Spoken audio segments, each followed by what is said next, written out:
This NUKE video has something to do with Kullervo, but before we get into that, I would just like to share how good Kullervo's survivability is with his current Overguard mechanic. I know we are clowning this Warframe because Styanax, Rhino and Frost Overguard exist, but I think the Overguard that this Warframe has is enough given the fact that we have something that I will call Overguard gating, similar to how shield gating mechanic works in Warframe. My Kullervo build was always muzzle flash for survivability, but I was forced to try something else to somehow make one of the best Nuker in the game good again. I'm talking about Exodia Contagion. As you all know, I posted a video a couple of days ago sharing that Digital Extremes have nerfed the ability of the Exodia Contagion to get red crit just by using the heavy attack mechanic while performing a slide Exodia throw in midair. If you want to check out that video, then feel free to watch it later by clicking the link at the video description below. It was such a good trick as you don't need to stack Gladiator modes, Arcane Avenger, or even expensive Zor Ribbons, and worst, rely on the combo counter so that you gain more red crit from Blood Rush. All you needed to equip Sacrificial Steel, make a good Zor that has a high critical chance and damage, and then add Arcane Avenger in one of your slots, and you can red crit easily with the Exodia Contagion while doing the heavy attack slide trick while in the air. But that is gone now, and we're back to relying on Riven mods, critical chance modes and critical arcane alone to boost the red crit of Exodia Contagion projectiles. Well, this is not completely true as before the nerf. Digital Extremes added Kullervo, which can give melee red critical chance with his Wrathful Advance skill. The good news is, Exodia Contagion's projectile dishes out red crit numbers if you have a 300% critical chance buff coming from the Wrathful Advance ability. This also means that you can min-max your build for the Exodia Contagion and go for more critical damage, elemental, and damage. All you needed to do was to activate the skill so you could gain red crit on each Exodia projectiles. I have tried an Eclipse Kullervo with Wrathful Advance, and surprisingly, the synergy was good, and the Warframe's Overguard was able to withstand the damage against Steel Path enemies.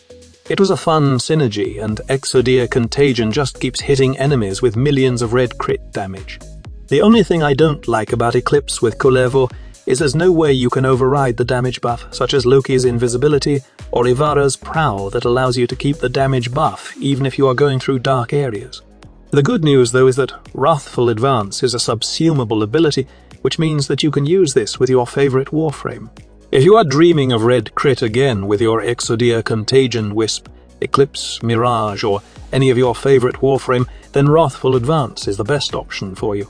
And mind you, Kullervo is not the best Warframe for a Wrathful Exodia Contagion.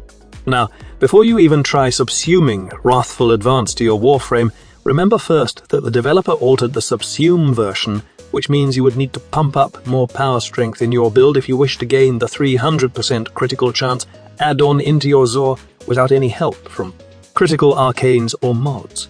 This will trim down the usage rate of a Wrathful Advance Exodia Contagion, as not all Warframes are power strength oriented. In addition, Wrathful Advance does need a lot of duration also, since the critical chance buff is only active for a couple of seconds. The best Warframe for this kind of setup is Chroma. The most prominent build for this Warframe is high power strength and duration, as most players need it for keeping both Vex armor and elemental ward buff. This will pair with the Wrathful Advance setup, as you can use both primed continuity and narrow-minded to have 25 seconds of duration for Wrathful Advance. Just make sure you have something to restore your energy, and instead of Molt Reconstruct, you have to equip Arcane Energize on this slot. If you don't have Arcane Energize, then it is best that you go with the Emergence Dissipate Arcane from the Operator and pair it with the Zenoric Focus for energy regeneration. But if you think you can handle 17 seconds of Wrathful Advance, then you can just remove primed continuity in this build and replace it with Rage or Hunter Adrenaline. So why did I pair this build with Molt Reconstruct? The best build I have for Chroma is pairing it with Gloom, as it solves the survivability of this Warframe. Huge damage reduction is useless if you don't have something to restore your health. In this case, I don't have the option to subsume Gloom, and if I put a life strike in my Exodia Contagion Zar, then it would require me to do a heavy attack every time my health is below 50%. On the other hand, I can just simply recast Wrathful Advance and prot the restoration of health from Molt Reconstruct. Anyway, this slot here is reserved for Arcane Avenger, but since I have a 300% bonus additional critical chance, I don't need that arcane anymore. Before I end this video, I would like to know what Zal combination you are using currently in the game for an Exodia contagion setup. I hear some players saying that I should try Corb, and I'm wondering if it's also good for Exodia contagion.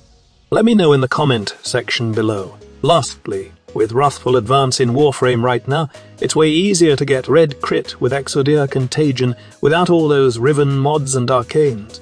It's like that weird red crit interaction isn't even needed at all, or non-existent to the player base, since there's a better option to get red crit on Exodia projectiles.